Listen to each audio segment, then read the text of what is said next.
Welcome to the inaugural episode of Morphin Reviews, my reviews for every single season in the Power Rangers franchise until next year, March 2017, when the new Mighty Morphin Power Rangers movie comes out in theaters. I will give you 2 reviews every single month until next year so we can cover every single season in the Power Rangers franchise, and also after the review I will announce the winner of the Mr. Darcy Pride and Prejudice and Zombies pop figure giveaway. So Mighty Morphin Power Rangers is the American adaptation of Kiryu Sentai Zyuranger, one of the franchises in the Super Sentai series from Japan. It was purchased by AIM Saban and brought to America for the first time in 1993. It's about 5 teenagers with attitude summoned by the being Zordon, who's trapped in an energy chamber the day Rita Repulsa is released from her dumpster in the moon and now threatens to destroy the Earth. Weird enough yet? For the first 16 episodes of Mighty Morphin Power Rangers Season 1, we get to know our characters a little bit, those being Jason, Billy, Zach, Trini, and Kimberly. We get the definition of what their roles are in the series and amongst their group of friends. We also get to know their bullies from school, Bolt and Skull, who are just comedic gold, my friends. And we also get to know where they hang out. We get to know the owner of where they hang out, the juice bar, and that is Ernie. And we get to know also Rita and her group of villains, being Goldar, Babu, Squat, among others. It is in the 17th episode where things shifted and along came Tommy, who to me brought the best episode arc in this season and completely shifted the tone. The show is made for kids, and having that notion, you watch this and it's clearly much darker and much more edgy than any of the other episodes. Tommy comes along and becomes a Green Ranger, an evil ranger who works for Rita after being captured by her and being placed under her control. He fights the Rangers for 5 episodes but then becomes their friends after they rescue him from Rita's control, but he maintains the Green Ranger power. What happens after this is that the Green Ranger power we discover is controlled by a candle, but that will be explained, my friends, in Season 2. Tommy is sporadically in episodes from now on because of the Japanese original footage, and that has always been a problem for Power Rangers, and in 22 reviews you will see how that continues to be an issue. But after the Greenwood Evil story arc, when they release Tommy, it's there where we start to get real character development to our guys. We get to know a little bit of what they are inside, what they feel, their psychology and how it works, why they are placed in the roles that they are placed, and how well they fit in those roles as characters. Bulk and Skull keep doing the same thing. They are bullies, but they are also morons, and they always get in these messed up situations with the Rangers, and the funny thing is, when they start to want to know who the Power Rangers are, while at the same time they're bullying the Power Rangers without knowing they are the Power Rangers, they admire the Power Rangers and want to be like them, and that will become a very compelling storyline in the series of Power Rangers. Rita has a very expansive army of villains, her main guy being Goldar, the monkey slash lion slash warrior. He's this guy who wears a golden armor. Sometimes he has wings, sometimes he has not. Again, problems with the Japanese footage. But the villains can be real badasses, Goldar being the main badass in this season. And actually the way they create the monster of the week in this season is actually my favorite, because they build them out of clay and then they put them in a machine and they come out as real monsters. I found that really original. When Tommy becomes a Green Ranger, we also get suddenly introduced to a villain named Scorpina, who can grow at will, and when she does, she becomes a complete monster. While in normal size, she looks human and simply has scorpion themed armor. Speaking of monsters growing, let's talk about the Megazord. One of the best Megazords still after 20 years, at least in the top 5, is the original Megazord for Mighty Morphin Power Rangers. I love the modes it has. I love it being dinosaur themed. Of course, this came out in 1993. Jurassic Park was also out.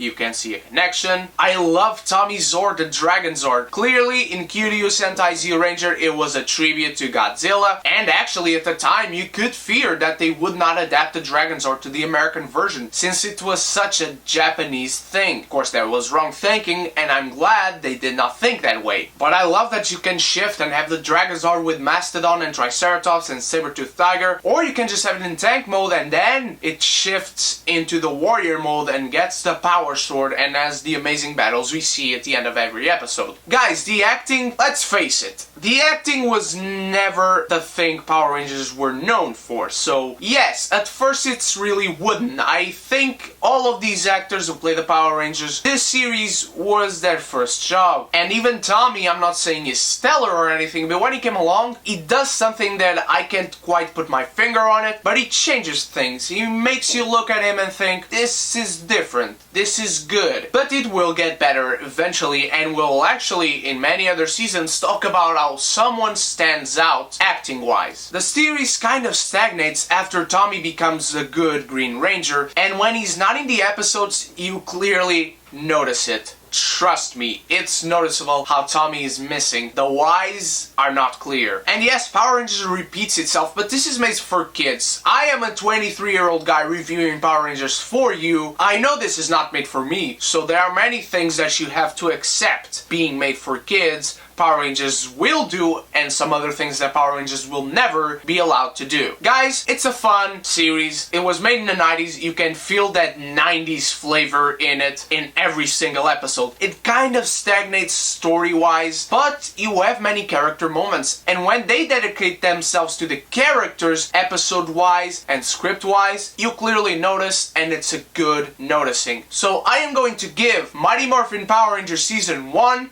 a martini. It's a good time anytime. Let me know what you guys think of Mighty Morphin Power Rangers Season 1 and what do you hope I talk about in Mighty Morphin Power Rangers Season 2 review coming in April. My friends, it is now time to reveal the winner of the giveaway. I have all the papers with your names, the one who participated, right in this box, right here. Here it is. I'm going to close this box. I'm going to shake it.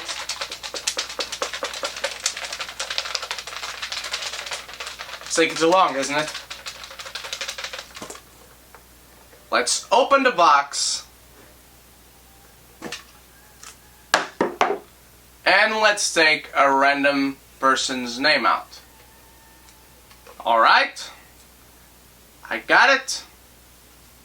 And the winner is... Oh wow, great guy. Gives me great support in this channel. He actually created a hashtag for me. Road to 100.